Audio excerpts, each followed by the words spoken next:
With the coming of spring, 1944, the winter stalemate in Italy was broken. Our forces slowly resumed fighting their way up the west coast of the Italian boot toward Rome against bitter German opposition.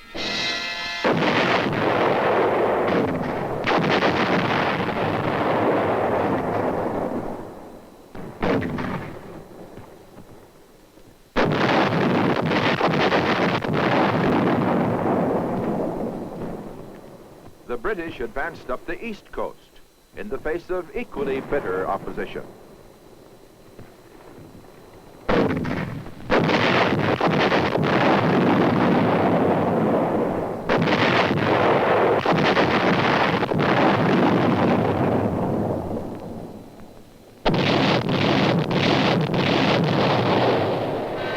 In the Pacific, troops of the 1st Cavalry Division landed on Los Negros and Manus Islands in the Admiralty Group to wipe out all Japanese resistance and complete occupation of the entire group of islands.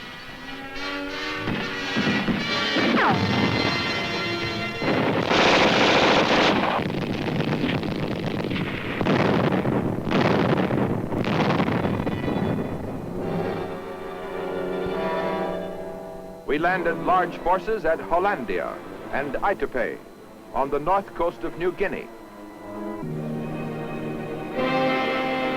General Stilwell and his troops were fighting the Japanese in Burma.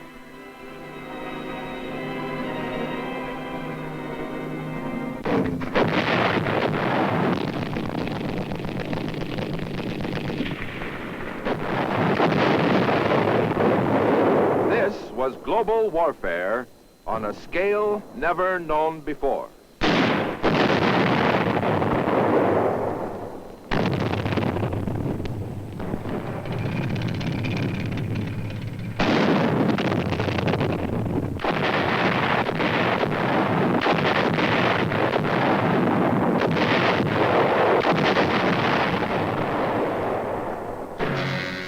Less than 3 years before, Hitler had addressed the Reichstag. Germany, Italy, and Japan will wage common war upon the United States to a victorious conclusion. In Rome, his fascist partner had declared, Fascist Italy and National Socialist Germany, ever closely linked, participate from today on the side of heroic Japan against the United States. A Japanese militarist joined the derisive chorus. Americans have radios, automobiles, big beefsteaks. When a people has those things, they don't want to fight. Americans won't sleep in hammocks or lie in trenches. They are like a tiger whose stomach is full. They are sleepy. The American is no soldier.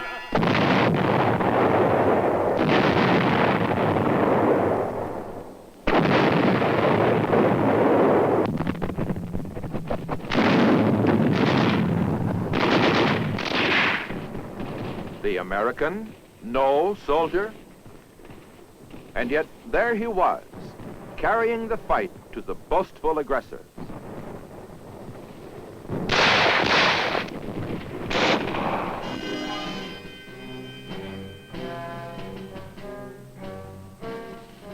The self-acclaimed Superman was learning to his bitter surprise and sorrow the fighting qualities of the American soldier.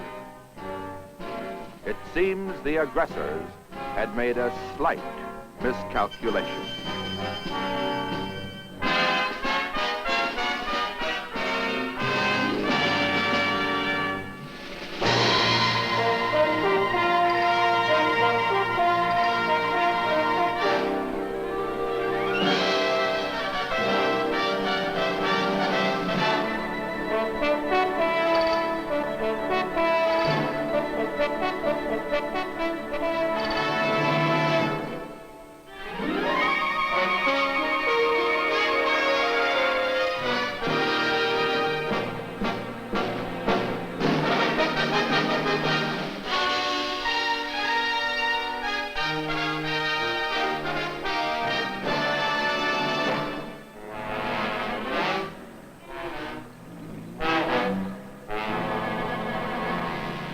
In Italy, our forces pushed on through rain and mud, over mountains, across rivers, toward Rome.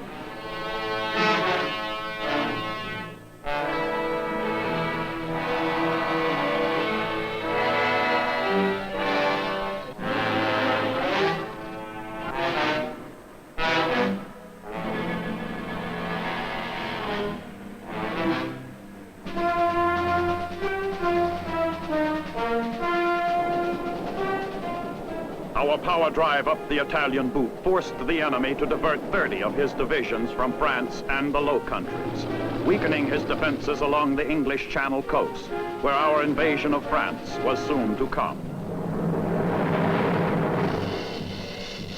We now had an army numbering millions of soldiers.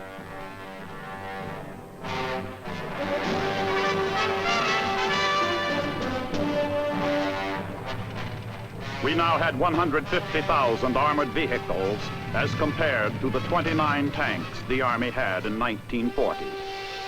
400,000 artillery pieces were now engaged in the war effort compared to the 235 available in 1940.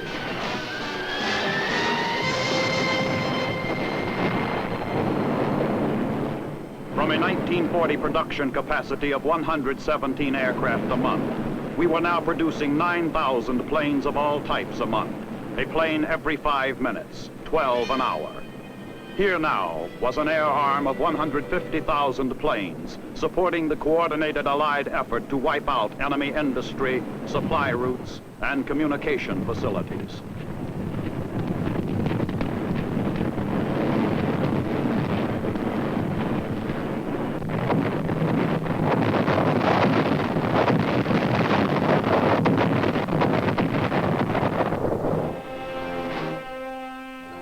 The American tiger, grown sleepy on a full stomach, or so the Japanese had thought, was now fully awake, lean, and fighting in the jungles.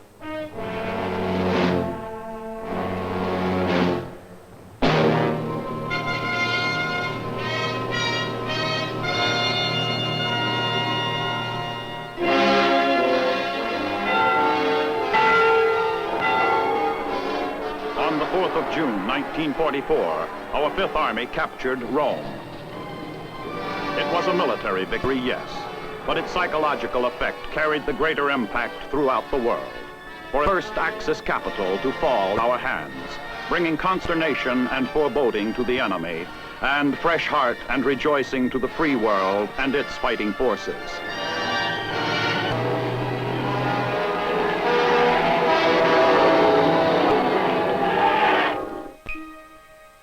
In England, after months of planning and preparation, it was D-Day -2.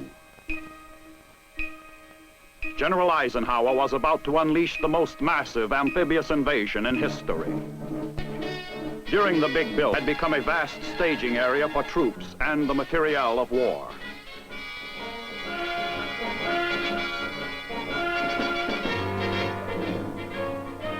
Thousands of vehicles and ready-to-be assembled combat-type aircraft. 20,000 railroad cars and 1,000 locomotives. 20 million square feet of covered storage and shop space. 44 million square feet of open storage space to hold the growing volume of supplies, wire, tires, bombs, shells, and other explosive devices. Awaiting invasion port embarkation were thousands of trucks and support vehicles, row upon row of tanks, and a wide range of artillery weapons. 170 miles of new railroad had been constructed to haul more than 2 million tons of supplies and combat hardware to the invasion ports. The United States Army had constructed 163 airfields in England for the Allied planes that were systematically bombing Germany day and night.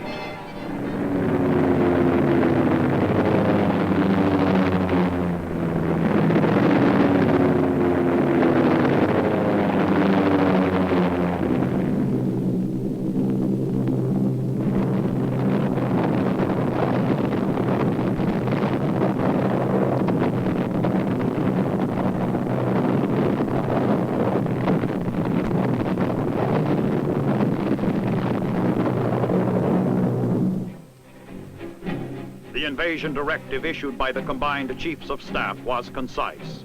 General Eisenhower had his orders. You will enter the continent of Europe and, in conjunction with the other Allied nations, undertake operations aimed at the heart of Germany and the destruction of her armed forces.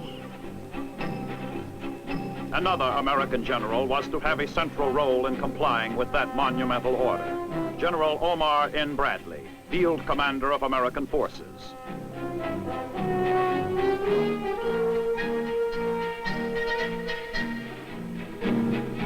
D-Day -1. Invasion forces began embarking in England. Destination, Normandy. Involved in this massive amphibious invasion were some 3 million soldiers, sailors, and airmen. 4,000 ships and boats. 20,000 vehicles of all types, and an endless list of combat support weapons.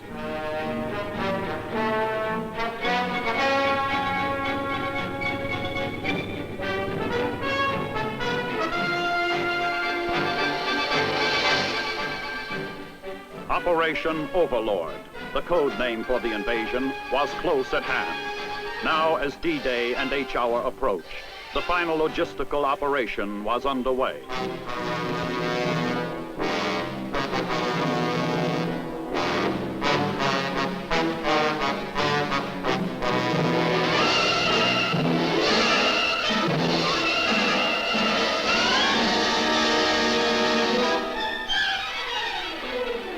In the darkness before dawn on June 6, 1944, the great invasion began to unfold.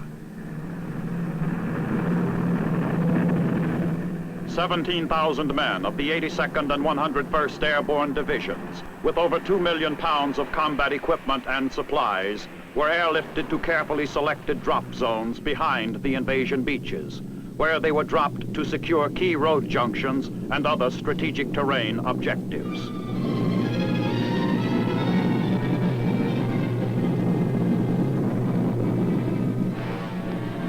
The invasion armada, the largest ever assembled, was now in position off the coast of France.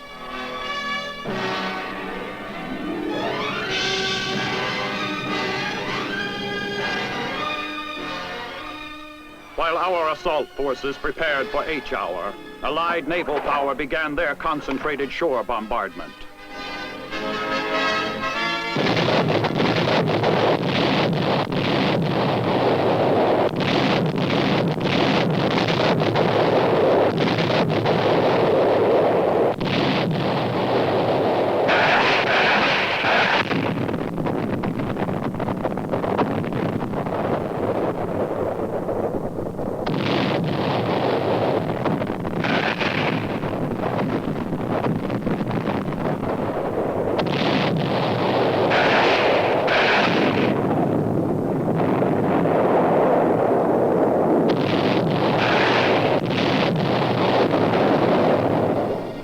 Was amphibious warfare on a scale that staggered the imagination. Nothing like it had ever been seen.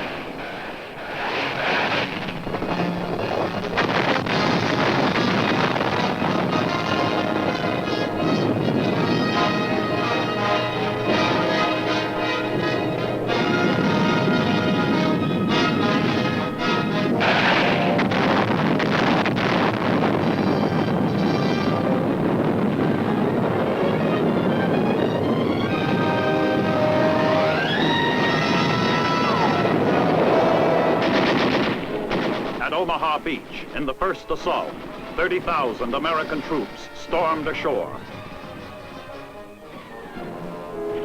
British and Canadian forces struck at 3 different beach sectors.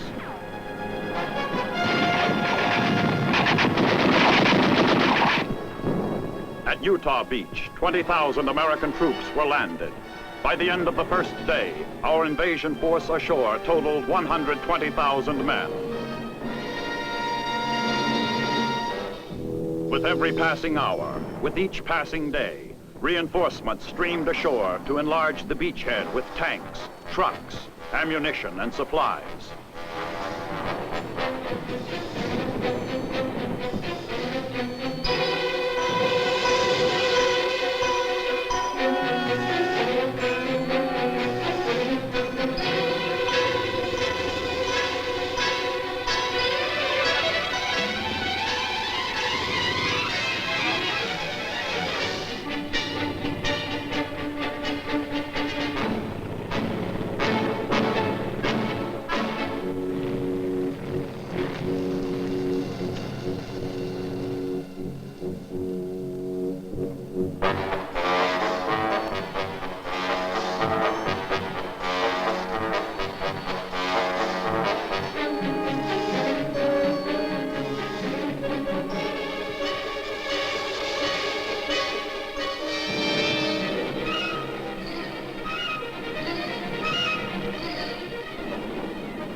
Hundreds of our attack bombers and fighters were now over Europe carrying payloads of destruction aimed at the vital centers of Hitler's fortress Europe.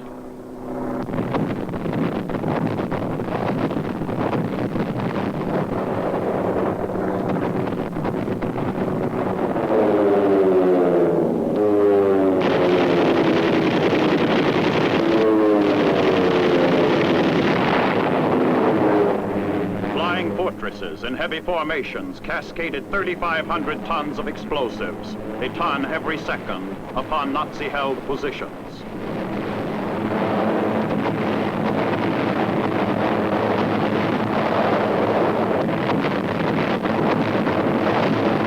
Our mass bomber formations were now given a canopy of protective air support by P-38 Lightnings. Together, they fought off enemy air attacks.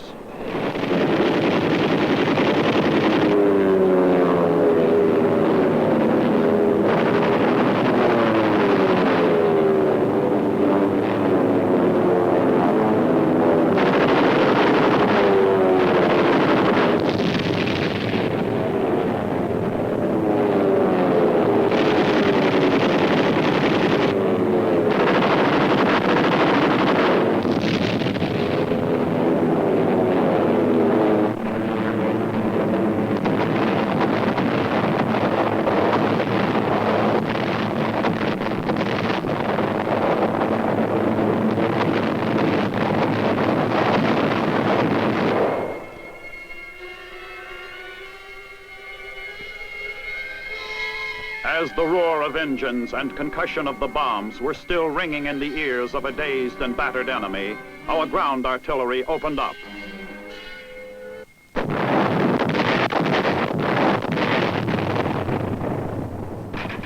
Our tanks and infantry rolled forward, driving west to isolate Brest and other ports on the peninsula. Other elements pushed south and east toward Paris.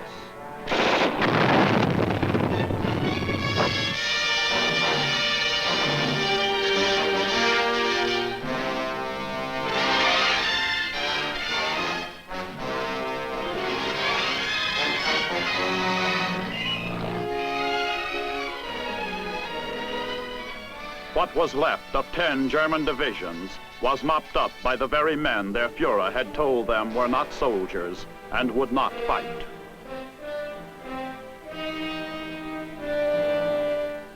Again, the aggressor had made a slight miscalculation.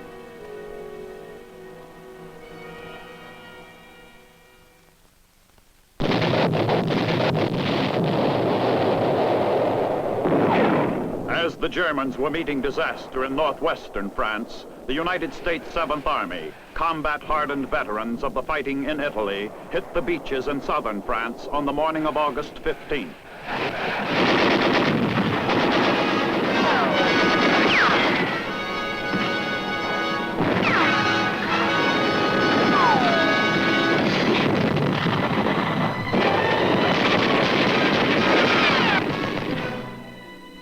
During that day, 50,000 men and their equipment were landed.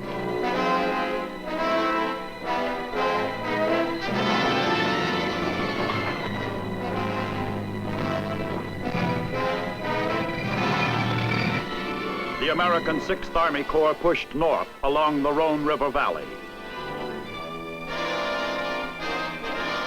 And other troops moved eastward toward the Italian border. The drive into the heart of France was deeper now. Patton's 3rd Army angled toward points just east and south of Paris. The 1st Army flanking the 3rd. The 7th now was moving up swiftly from the south.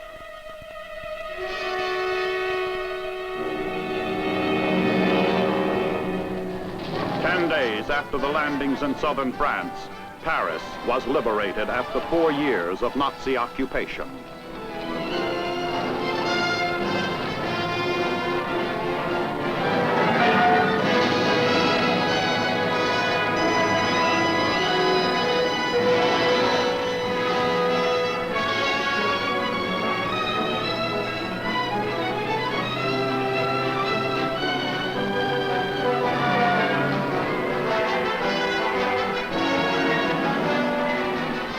liberation of Paris, like the liberation of Rome less than 3 months before, was a cause for rejoicing, and its psychological effect was reflected throughout the free world.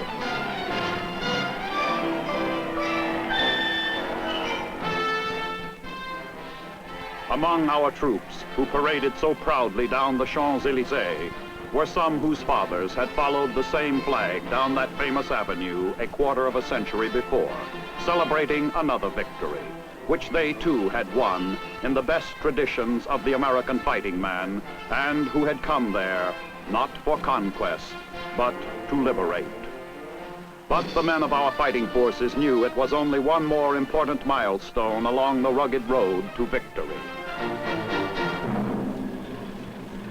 Allied armies held bridgeheads all along the line of the Seine.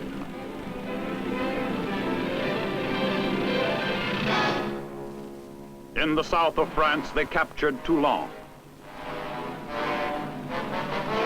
and Marseille. The British and Canadians took Brussels and the great port of Antwerp.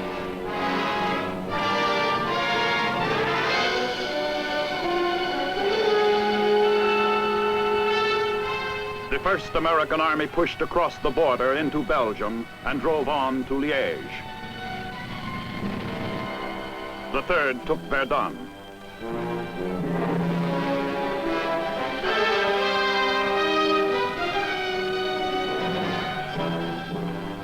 The third, having crossed the Meuse River, reached the Moselle. Now the Allied front ran on a line all the way from the Swiss border to the North Sea.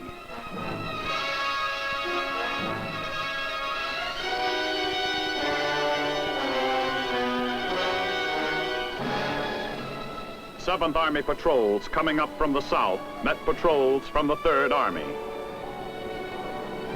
The two armies were now linked up for the coordinated offensive to come.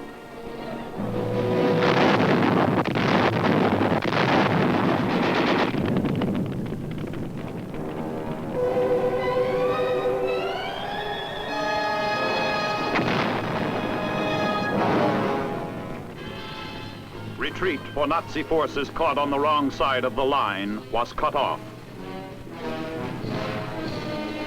We rounded up our share of prisoners. The desperate plight of Hitler's armies became more apparent as the bewildered legions of a once mighty, destructive force found themselves defeated by an army they had been repeatedly told would never last on the soil of the Third Reich longer than 9 hours.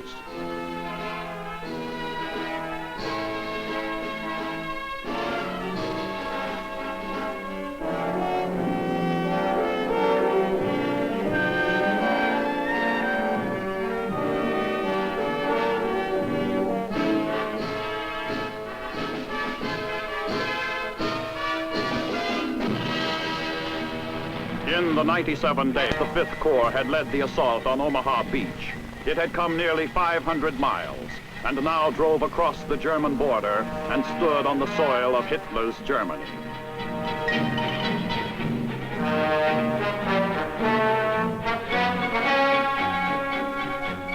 Who was it that once said, the American was no soldier?